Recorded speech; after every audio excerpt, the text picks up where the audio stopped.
नमस्कार, मैं हूं आपका दोस्त विजय विद्रोही। आप मुझसे जुड़ चुके हैं, इसके लिए आप सबका तहे दिल से शुक्रिया। अगले 8 मिनट आपसे जुड़े रहने की कोशिश करूंगा। तो दिल्ली के रामलीला मैदान में कांग्रेस की वोट चोरी के खिलाफ ऐतिहासिक रैली हुई। रैली में भीड़ बहुत आई।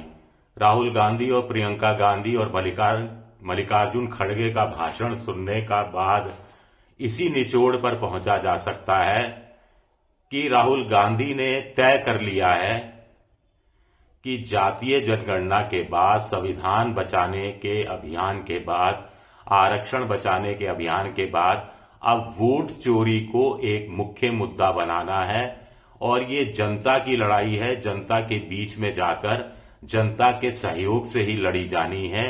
कांग्रेस के कार्यकर्ताओं के माध्यम से इस लड़ाई को आगे ले जाना है। इंडिया पॉलिटिकल फ्रंट के अन्य साथी दल भी इसी चिंता से गुजर रहे हैं कि वोट चोरी का सिलसिला अगर कथित रूप से इसी तरह जारी रहा तो फिर चुनाव लड़ने का मतलब क्या रह जाएगा। प्रियंका गांधी ने तो साफ साफ चुनौती दे दी कि मोदी और अमित शाह में हिम्मत है तो वो बैलेट पेपर से एक चुनाव करवा के दिखाएं। वो ये नहीं कराएंगे क्योंकि बैलेट पेपर से चुनाव हुआ तो हार जाएंगे। राहुल गांधी ने कार्यकर्ताओं में को ढांढस बंधाने की कोशिश की कि आप घबराइए मत, अंत में सत्य की जीत होगी, थोड़ा धैर्य बनाए रखिए। मोदी और अमित शाह को सत्ता से हटाकर ही वो दम लेंगे, लेकिन इसमें समय लगेगा।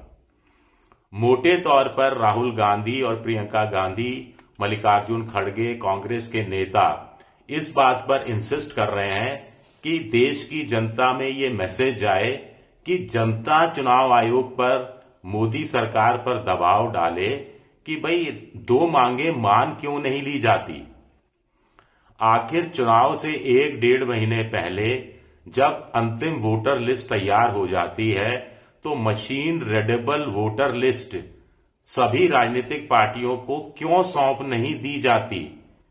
क्यों नहीं आप सौंप देते? अगर पारदर्शी हैं आप, वोटर लिस्ट में गड़बड़ी नहीं की है, पाक साफ है वोटर लिस्ट, तो आप ये मशीन रीडेबल वोटर लिस्ट सौंप दीजिए। दूसरा, पहले तो 45 दिन बाद सीसीटीवी डिलीट नहीं होता था। अब 45 दिन बाद चंडीगढ़ वाला मसला सामने आने के बाद अचानक ये नियम क्यों बनाया गया कि 45 दिन के बाद सीसीटीवी फुटेज डिलीट कर दिया जाएगा? आप डिलीट मत कीजिए, अपने पास रखिए। कोई पॉलिटिकल पार्टी मांगती है तो उसे दे दीजिए, इसमें ऐतराज क्या है? तीसरा, जो डुप्लीसिटी है वोटर की, उसको हटाने का जब चुनाव आयोग के पास ऐप मौजूद है, click of the button duplicate नाम पहचाने जा सकते हैं, तो नाम इस एप्लीकेशन का, इस ऐप का इस्तेमाल करने में क्या प्रॉब्लम है? इसका इस्तेमाल क्यों नहीं किया जा सकता? राहुल गांधी का अंदाज आक्रामक था। हां, कांग्रेस के कुछ नेता, खासतौर से जो वरिष्ठ नेता है, उनका ऑफ रिकॉर्ड कहना है कि वोट चोरी के मामले में बहुत आगे जाने की जरूरत नहीं है, क्योंकि आप उनके लिए लड़ रहे हैं जिनका वोट चोरी हो गया है, जिनका वोटर लिस्ट से नाम डिलीट हो गया है किसी भी वजह से। तो जब वो वोटर ही नहीं रहा तो उसके लिए, उसके हक की अगर आप लड़ाई लड़ रहे हो तो वो वोट आपको मिलने वाला नहीं है, क्योंकि वो वोट पड़ने वाला ही नहीं है। इसका स्वरूप में थोड़ा बदलाव इस रूप में होना चाहिए कि आम वोटर ये बात कहे या ये सवाल उठाए कि मैंने जिसको वोट दिया, मेरा वोट उसके खाते में गया।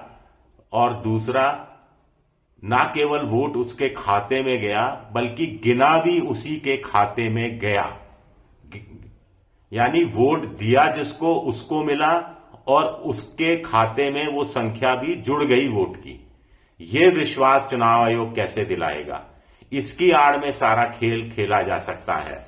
राहुल गांधी को लगता है जैसे जातीय जनगणना का मुद्दा को लेकर पार्टी में कुछ लोग उनके साथ नहीं थे, लेकिन बाद में मोदी सरकार को झुकना पड़ा और जातीय जनगणना करानी पड़ी। आरक्षण के मुद्दे पर, संविधान के मुद्दे पर बीजेपी को बैकफुट पर आना पड़ा। 2024 के लोकसभा चुनाव में बीजेपी 303 से घटकर 240 पर आ गई। इसी तरह आने वाले कुछ सालों में, यानी अगले लोकसभा चुनाव से पहले, देश के करीब करीब 15 राज्यों में, 15 बड़े राज्यों में विधानसभा चुनाव होने हैं और इसमें एसआईआर का मुद्दा लगातार चर्चा में रहने वाला है। ऐसे में जो मुद्दा लगातार चर्चा में रहने वाला है, उस मुद्दे को पकड़ कर रखो। अब 2027 में यूपी में चुनाव है। अखिलेश यादव इसको लेकर चिंतित नजर आते हैं। उनके कार्यकर्ता बहुत समर्पित भाव से काम कर रहे हैं वोट चोरी रोकने के लिए, वोटरों के नाम, उनके समर्थकों के नाम डिलीट नहीं हो, इसके लिए ममता बनर्जी पूरी कोशिश कर रही है कि उनका समर्थक वोटर लिस्ट में रहे, उसका नाम डिलीट नहीं हो।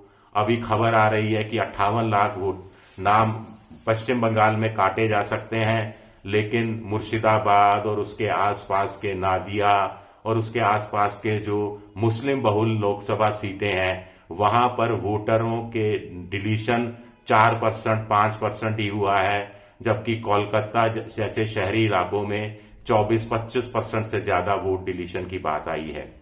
मैं कहने का मतलब है कि डीएमके का कार्यकर्ता हो, चाहे वाम मोर्चे का केरल में कार्यकर्ता हो, चाहे तृणमूल कांग्रेस का, टीएमसी का पश्चिम बंगाल में कार्यकर्ता हो, चाहे यूपी के अंदर समाजवादी पार्टी का कार्यकर्ता हो, वो बीएलए के साथ जुड़ रहा है। वो लगातार अपने इलाके में घूम रहा है। वो एसआईआर के आड़ में बीजेपी खेल न कर जाए, इसके लिए तन मन धन से लगा हुआ है। यहां तक कि यूपी में तो योगी आदित्यनाथ ने, सुना है, समाजवादी पार्टी के कार्यकर्ताओं की तारीफ भी की, क्योंकि वहां पर 2.25 करोड़ वोटरों ने फॉर्म भर के ही नहीं लौटाया है। साधु संत भी फॉर्म नहीं भर पा रहे हैं, जिससे बीजेपी को नुकसान होगा। इस बात को बाबा जो योगी आदित्यनाथ अच्छी तरह से समझ रहे हैं। मेरे कहने का मतलब है कि कांग्रेस का कार्यकर्ता इस हिसाब से कहीं सामने आता हुआ, मेहनत करता हुआ क्यों नहीं दिखता? यूपी में समाजवादी कार्यकर्ता की चर्चा ज्यादा हो रही है, कांग्रेस के कार्यकर्ता की चर्चा नहीं हो रही है। पश्चिम बंगाल में भी इस तरह की खबरें नहीं आ रही हैं। तो राहुल गांधी को एक रोड मैप अपने कार्यकर्ताओं को देना पड़ेगा कि वोट चोरी या वोट चोर गद्दी छोड़ का नारा लगाने से काम नहीं चलेगा। अमित शाह और नरेंद्र मोदी को वोट चोर बार बार कहने से भी काम नहीं चलेगा। आपको तो चुनाव आयोग के उस कथित षड्यंत्र का, उस कथित साजिश का भंडाफोड़ करना है, उस साजिश को विफल होना है, विफल कर देना है, उस साजिश को सफल नहीं होने देना है। इसके लिए आपको जमीन पर उतरना पड़ेगा, बूथ बूथ जाना पड़ेगा, कार्यकर्ता जो वोटरों से मिलना पड़ेगा और उनके नाम वोटर लिस्ट से नहीं कटे, ये प्राथमिकता।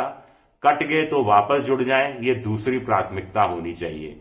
इस दिशा में क्या राहुल गांधी, प्रियंका गांधी, मल्लिकार्जुन खड़गे सोच भी रहे हैं क्या? ये अपने आप में बड़ा सवाल उठता है। सोचिएगा इस सवाल पर। शुक्रिया मेरा वीडियो देखने के लिए, बहुत बहुत शुक्रिया। पसंद आए तो लाइक कर दीजिए, सब्सक्राइब कर दीजिए, शेयर कर दीजिए। शुक्रिया, बहुत बहुत शुक्रिया।